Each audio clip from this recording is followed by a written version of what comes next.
शिमला से एक और बड़ी जानकारी, अराजपत्रित कर्मचारी महासंघ के चुनाव जारी हैं।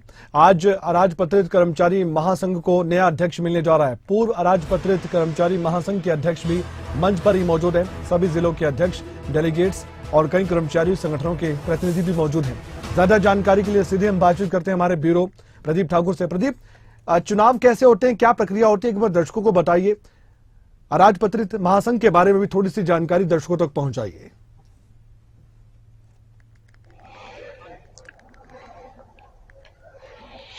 बिल्कुल कमल, देखिए हिमाचल प्रदेश में कर्मचारियों का सबसे बड़ा संगठन अराजपत्रित कर्मचारी महासंघ है और 2.5 लाख कर्मचारियों का ये प्रतिनिधित्व करता है।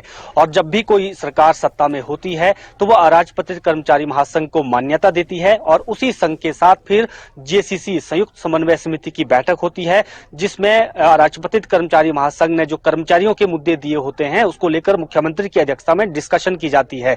इसमें तमाम प्रशासनिक सचिव मौजूद रहते हैं, मुख्य सचिव, अधिकारी। ये एक बड़े स्तर की बैठक होती है और उसके बाद जब वो बैठक होती है तो फिर जो मिनट्स आते हैं उसके आधार पर जो डिमांड सरकार ने मानी है उनको इंप्लीमेंट करने का दौर शुरू होता है। और उससे पहले चुनाव का एक दौर होता है और इस वक्त वो चुनाव का दौर चला है। हालांकि हिमाचल में कई समानांतर अराजपत्रित कर्मचारी महासंघ और भी है, लेकिन जो इस बार नई बात है उसमें पिछली बार जो एनपीएस कर्मचारी एसोसिएशन के पदाधिकारी थे और उसमें जो लोग एक्टिव थे वो इस बार अराजपत्रित कर्मचारी महासंघ की सरदारी के लिए लड़ाई लड़ रहे हैं। और अभी जो हिमाचल प्रदेश विश्वविद्यालय है, सभागार यहाँ पर इस वक्त यहाँ चुनाव की प्रक्रिया चल रही है। पूरे प्रदेश से 12 जिलों से डेलीगेट्स आए हैं, जिला अध्यक्ष आए हैं और उसके साथ साथ जो प्रदेश की जो अलग एसोसिएशन है कर्मचारियों की वो भी यहाँ पर पहुंची है, अलग अलग एसोसिएशन। तो वो अब कह सकते हैं कि आम सहमति से यहाँ पर अध्यक्ष चयन को लेकर एक प्रोसेस, एक कोशिश पहले होगी और उसके बाद लगा कि यहाँ पर चुनाव करवाना यानी वोटिंग करवाना जरूरी है। तो उस स्थिति में वोटिंग होगी तो जो डेलीगेट्स होंगे वो इसमें वोट करेंगे।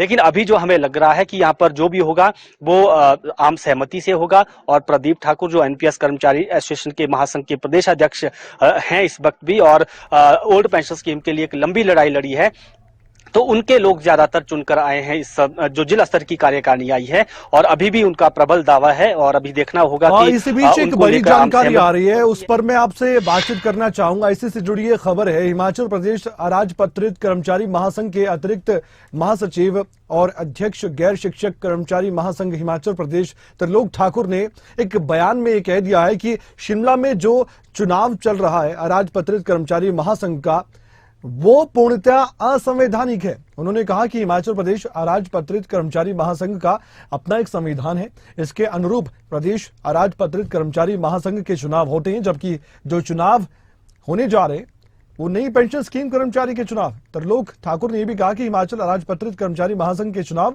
उनके द्वारा संविधान के अनुरूप करवाए जा रहे हैं, जिसमें अभी तक जिला कांगड़ा, जिला ऊना और जिला हमीरपुर के चुनाव संपन्न हुए। एक बार सुनवाने का प्रयास करते हैं, उसके बाद प्रदीप ठाकुर से इस बयान के मायने भी समझेंगे। आज जो चुनाव हिमाचल प्रदेश अराजपत्रित कर्मचारी महासंघ के नाम से समरेल में किए जा रहे हैं वह पूर्णतः असंवैधानिक है। हिमाचल प्रदेश अराजपत्रित कर्मचारी के अपना एक संविधान है, उसके अनुरूप चुनाव होते हैं, जिसमें विभागीय संगठन लगभग 85 हिमाचल प्रदेश में है और उसके 12 जिलों के अध्यक्ष महामंत्री का चयन होता है और जिला कार्यकारिणी गठित होती है। उसके पश्चात ये चुनाव होते हैं। लेकिन जिस तरह से कुछ साथियों ने आज एक षड्यंत्र के तहत हिमाचल प्रदेश अराजपत्रित कर्मचारी महासंघ के चुनाव का गठन करने की कोशिश कर रहे हैं, ये पूर्णतः जो पूर्व में एनपीएस के कर्मचारी उसमें सम्मिलित रहे उनके चुनाव हो रहे हैं।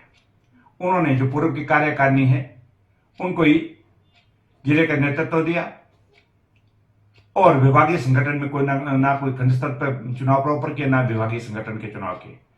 मेरे सभी साथियों से निवेदन है कि इन चुनाव से दूरी बनाए रखें। प्रदीप ठाकुर हमारे साथ जुड़े हैं। प्रदीप, चुनाव से दूरी बनाए रखें, ये अपील की जा रही है, ये माजरा क्या है, थोड़ा सा समझाएंगे आप, क्यों ऐसा कहा जा रहा है?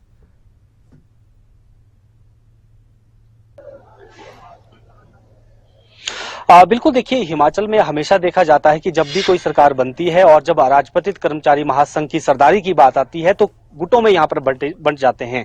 और हमेशा से एक चीज रही है, जब कांग्रेस की सरकार सत्ता में होती है तो जो कांग्रेस माइंडेड कर्मचारी लीडर्स हैं उनका अपने गुट बन जाते हैं। जब बीजेपी की सरकार होती है तो बीजेपी माइंडेड जो कर्मचारी संगठन कर्मचारी नेता हैं वो अपना अराजपत्रित कर्मचारी महासंघ लेकर आ जाते हैं, चुनाव करवाकर वो मान्यता के लिए सरकार के पास आते हैं और सरकार फिर उन्हें मान्यता देती है। अगर हम इस बार की बात करें, जो अभी चुनाव को लेकर इसको लेकर षड्यंत्र करार दिया गया है त्रिलोक ठाकुर की तरफ से।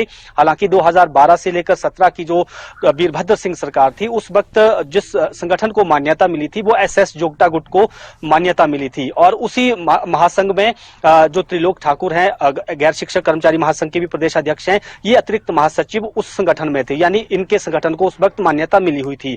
लेकिन बड़ी बात यह है कि जो अभी यहाँ पर जो एचपीयू का सभागार है, यहाँ चुनाव हो रहे हैं तो मंच पर यहाँ पर एसएस जोगटा बैठे हुए हैं, यानी वो इस पूरे चुनाव का नेतृत्व कर रहे हैं। और भी कर्मचारी जो पूर्व कर्मचारी ऐसे संगठन के हैं वो भी वहां पर मौजूद है। लेकिन बड़ी बात यह है कि जिस गुट में त्रिलोक ठाकुर पिछली बार सरकार से मान्यता प्राप्त संगठन में थे, इस बार वही एसएस जोगटा यहाँ इस एनपीएस कर्मचारी जो एनपीएस के लीडर हैं प्रदीप ठाकुर, जो उनके नेतृत्व में चुनाव हुए हैं प्रदेश में, उस मंच पर यहाँ पर इस वक्त बैठे हुए हैं। लेकिन सियासत यहाँ जरूर हो रही है, क्योंकि त्रिलोक ठाकुर को लेकर भी ये कहा जाता है कि उनकी विचारधारा जो है कांग्रेस से मेल खाती है, तो उनका इसलिए वो अपना दावा बनाने की कोशिश यहाँ पर कर रहे हैं और कर्मचारियों से अपील भी कर रहे हैं कि आप इस संगठन के चुनाव में ना जाएं, इससे दूरी बना के रखें। उनका तर्क है कि असंवैधानिक है, ब्लॉक स्तर की, जिला स्तर की कार्यकारिणियों के चुनाव नहीं हुए हैं और जो बाकी विभागीय संगठन होते हैं, जैसे ये खुद गैर शिक्षक कर्मचारी महासंघ के अध्यक्ष हैं, तो जो ऐसे संगठन होते हैं उसमें भी वो इसमें सम्मिलित रहते हैं, इस जो अराजपत्रित कर्मचारी महासंघ है। क्योंकि अगर इस अराजपत्रित कर्मचारी महासंघ की बात करें तो इसमें एक तो शिक्षक वर्ग नहीं होता है, डॉक्टर्स इसमें नहीं होते हैं, इसमें केवल जो क्लास 3 क्लास 4 एम्प्लॉइज हैं वो इनका ये संगठन है और प्रदेश का सबसे बड़े संगठन के तौर पर इसको जाना जाता है। लेकिन अब कहीं ना कहीं इसको लेकर हम कह सकते हैं कि अब संशय की स्थिति पैदा हो गई है कि अगर त्रिलोक ठाकुर भी पैरेलल चुनाव करवा रहे हैं, जैसा उन्होंने जिक्र किया कि 2-3 जिलों की कार्यकारिणियां बन चुकी है और बाकी जिलों में चुनाव का प्रोसेस चल रहा है, तो फिर जब मान्यता लेने की बात आएगी, सरकार किसको मान्यता देगी, अब उसके लिए जोर आजमाइश यहाँ पर जरूर होगी। क्योंकि आज यहाँ पर एचपीयू सभागार में चुनाव हो रहे हैं तो तय है कि आज कोई नया अध्यक्ष यहाँ पर बनेगा। दूसरी तरफ पैरेलल जो है समानांतर त्रिलोक ठाकुर भी चुनाव करवा रहे हैं तो उनका भी अध्यक्ष बनेगा, तो फिर ये सरकार के पास जाएंगे कि अब हमें मान्यता दीजिए। तो किसको मान्यता मिलेगी ये देखने वाली बात होगी। जो सरकार के सामने ये सवाल होगा, जवाब आने वाले वक्त में मिलेगा। जो भी अपडेट हो प्रदीप हम आपसे लेते रहेंगे। फिलहाल के लिए बहुत बहुत धन्यवाद आपका, शुक्रिया।